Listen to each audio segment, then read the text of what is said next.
Bueno, pues hola a todos, soy José Carlos Fernández, bienvenidos a un nuevo video del curso Instituciones de Derecho Privado 2 de la Facultad de Derecho de la Universidad Católica.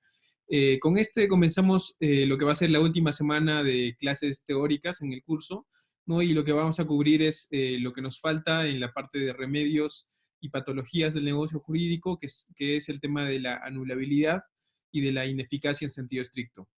¿Ya? Vamos con la anulabilidad en este video. Cuando estamos hablando de la anulabilidad, estamos hablando de un supuesto de invalidez, ¿no? Estamos en el juicio de invalidez, a diferencia del juicio de existencia o del juicio de eficacia en sentido estricto, ¿no? El juicio de invalidez, pero cuando estamos determinando que encontramos un negocio jurídico que en efecto tiene un problema, tiene un defecto, que no es de la gravedad que amerita un supuesto de nulidad, ¿no? Entonces, sigue un poco la misma lógica de los supuestos de nulidad, pero con una gravedad menor que se va a traducir en el hecho de que, por ejemplo, no se va a poder subsanar la situación en el caso de la nulidad, mientras que en el caso de la anulabilidad sí hay una posibilidad de solucionar esto a través de lo que se llama la confirmación. ¿Ya? Eso y algunas cuestiones sobre quién puede demandar, ¿no? Y de qué forma puede demandar este supuesto de anulabilidad es lo que diferencia en buena cuenta la nulidad y la anulabilidad. En el origen, digamos, comparativo de esta institución y en particular tomando como referencia la figura de la anulabilidad, o mejor dicho, la impugnabilidad, la Anfechtbarkeit en el Código Civil alemán, ahí la lógica de este mecanismo es sí más diferenciada de la nulidad o de la Nichtigkeit en el esquema del Código Civil alemán, por el hecho de que la impugnabilidad, ¿no? Se puede hacer incluso de manera extrajudicial. En realidad está pensada para hacerse de una manera extrajudicial a través de mandar una comunicación, ¿no? A través de mandar una carta, un poco al estilo de lo que se hace con la resolución por incumplimiento en el caso de los contratos, ¿no? Donde a veces se manda una carta, se da por finalizado de esa manera el contrato, ¿no? Y ya esto se va al Poder Judicial en caso de que haya un cuestionamiento de la corrección de esa resolución, ¿no? Que no es siempre el caso, ¿no? En muchos casos esto se resuelve simplemente con comunicaciones y conversaciones. ¿Ya? Un poco en ese estilo está pensado el supuesto de la impugnabilidad o de la anulabilidad en el esquema del derecho del cual se ha influenciado el Código Civil a regular la nulidad y la anulabilidad en la parte general del derecho civil en el libro 2 del acto jurídico. ¿Ya? Sin embargo, lo que no tenemos es el tema de que esto se pueda ejercitar de manera extrajudicial, ¿no? Tiene que hacerse de manera judicial y eso, como eventualmente va a traer una sentencia del juez que va a decir este negocio es anulado, ¿no? Como consecuencia de un supuesto de anulabilidad del que justamente vamos a hablar ahora, eso, según el Código Civil, dice que hace que el negocio jurídico pierda efectos desde su comienzo mismo, ¿no? Entonces, en eso no se diferencia mucho al final de la nulidad y ahí está el problema, ¿no? Y ahí está el punto central de esta clase. En realidad, la diferencia no se encuentra tanto en cómo esto se ejecuta llevando al Poder Judicial, sino en realidad por el tema de la gravedad, quién es el que puede demandar y el hecho de que esto se pueda subsanar con la confirmación. ¿No? Eso es un poco lo que está detrás de todo esto y eso es a lo que vamos a entrar a ver ahora. Ya, justamente en relación a eso vamos a ver en particular las características y lo vamos a ver de la forma en que creo que va a ser más útil comparándolo con el caso de la nulidad. Ya, aquí está un poco de lo que vimos en las clases pasadas, ¿no? Los supuestos de ineficacia originaria que son en los que nos estamos quedando en este curso. ¿No? Ya va a haber algunas otras cuestiones más en sus cursos siguientes, especialmente, por ejemplo, con la rescisión y con la resolución en el caso de los contratos, ¿no? Y dentro de la invalidez tenemos a la nulidad y a la anulabilidad, ¿no?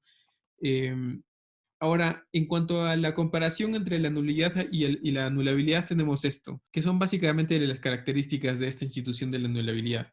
A diferencia de la nulidad, en el caso de la anulabilidad, los legitimados para pedir la anulabilidad, es decir, para que el negocio pierda efectos, ¿no? Son solamente las personas especificadas en la ley. Ahora que veamos las causales de anulabilidad, vamos a ver quiénes son en particular ellos. Pero lo que no puede haber es que un tercero cualquiera o el Ministerio Público puedan demandar la anulabilidad de un negocio jurídico porque ahí se entiende que no hay intereses, digamos, de la colectividad, sino más bien intereses privados los que están en juego, ¿no? Entonces, por eso es que se restringe más la posibilidad que solo ciertas personas puedan demandar la anulabilidad. En ese sentido también va el hecho de que tenga que ser una acción que venga siempre a pedido de parte, no podría ser deducida de oficio por el juez el tema de que haya un negocio jurídico anulable. Ya, eso también va en la misma línea de ese punto. También en esa lógica está el plazo de prescripción, que en el caso de la anulabilidad es solamente de 2 años, comparado con los 10 años que se tiene de la nulidad, más allá de lo discutible de que en la nulidad incluso ni siquiera debería haber un plazo de prescripción, por ejemplo, para casos tan graves como, por ejemplo, un negocio con fin ilícito. Pero en el caso de la anulabilidad solamente es de 2 años, ¿no? De nuevo, dentro de la lógica de que estamos ante un supuesto de invalidez menos grave y que interesa no tanto a la colectividad, sino a una persona en particular o a unas personas en particular. Se diferencia también de la nulidad en que en este caso estamos ante causales taxativas.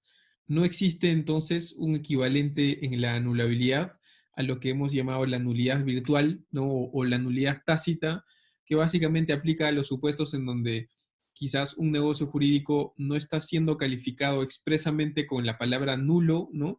En el Código Civil o en las leyes, pero sí está infringiendo normas imperativas. En esos casos, también se puede calificar un negocio jurídico como nulo, mientras que en el caso de la anulación o de la anulabilidad, solamente son las causales taxativas que hacen referencia específica a la anulabilidad en el Código Civil, que en gran parte están en el libro del negocio jurídico en el Código. Y lo último es lo que ya les comentaba, el hecho de que este es un supuesto, ¿no?, de problemas en el negocio jurídico que es subsanable. ¿A través de qué? A través de lo que se llama la confirmación, que es básicamente la persona que estaría llamada a demandar la anulabilidad, ¿no? Y ahora que veamos las causales, vamos a ver quiénes en particular serían. Puede confirmar, puede dar validez completa al negocio jurídico y excluir la posibilidad de que se declare la anulabilidad de este negocio jurídico.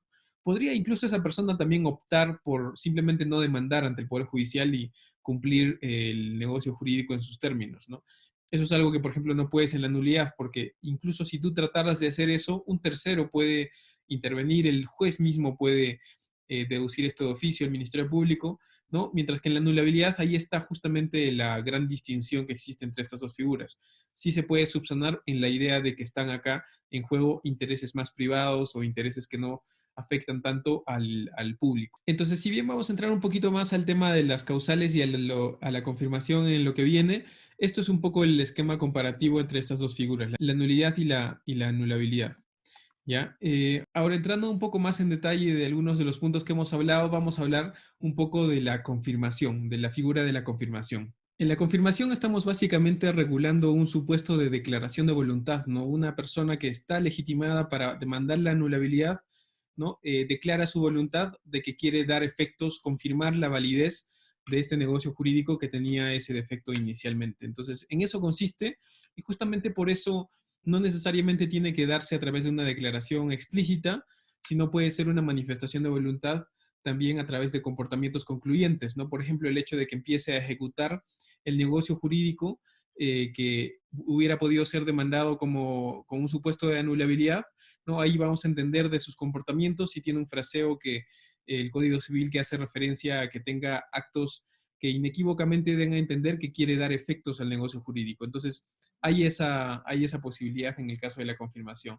También, como en varios momentos hemos visto en el ciclo, ¿no?, que cuando hay algún supuesto de ineficacia o algún supuesto de problema respecto del negocio jurídico, hay una protección a los terceros, ¿no? En este caso, esa protección a los terceros va a ser de alguien que quizás pueda haberse visto perjudicado por el hecho de que se dé efectos a un negocio que inicialmente estaba pensando que iba a ser inválido. Para ponerles un caso, si es que se tratara de un contrato con una causal de anulabilidad, no sé, por ejemplo, el de un menor de edad, de una persona de 16 años, lo que podría alguien pensar es, ese negocio jurídico es anulable, entonces no tiene efectos, entonces yo compro de la persona que tengo todavía la idea de que es el propietario, mientras que lo que sucede luego es la confirmación del acto jurídico que se había producido, ¿no? Y con eso podría cuestionarse ese derecho del tercero. Ese derecho del tercero justamente se vería protegido porque esa confirmación de un acto inicialmente inválido, ¿no?, por anulabilidad, no debería perjudicar a un tercero que ha confiado en el hecho de que ese negocio jurídico tenía un defecto sustancial. Ya, es un poco a eso a lo que se refiere, que está en la línea de la filosofía que tiene el Código Civil en el hecho de que cuando hay algunos problemas o algunos defectos en el negocio jurídico, estos van a poder determinar ciertas soluciones entre las partes, pero eso no debería implicar un prejuicio a un tercero, especialmente si éste está actuando de buena fe. Y por último, lo que tenemos es el tema de que quienes pueden hacer la confirmación son justamente aquellos que están legitimados a demandar la anulabilidad del negocio jurídico, ¿no? Y esos van a depender de cuál de las causales de anulabilidad estemos, y eso podemos aprovechar para justamente ver este último punto, que es cuáles son las causales de anulabilidad que contiene el Código Civil, y que, como les decía, son estas y ninguna otra, son causales taxativas según el esquema de nuestro Código Civil.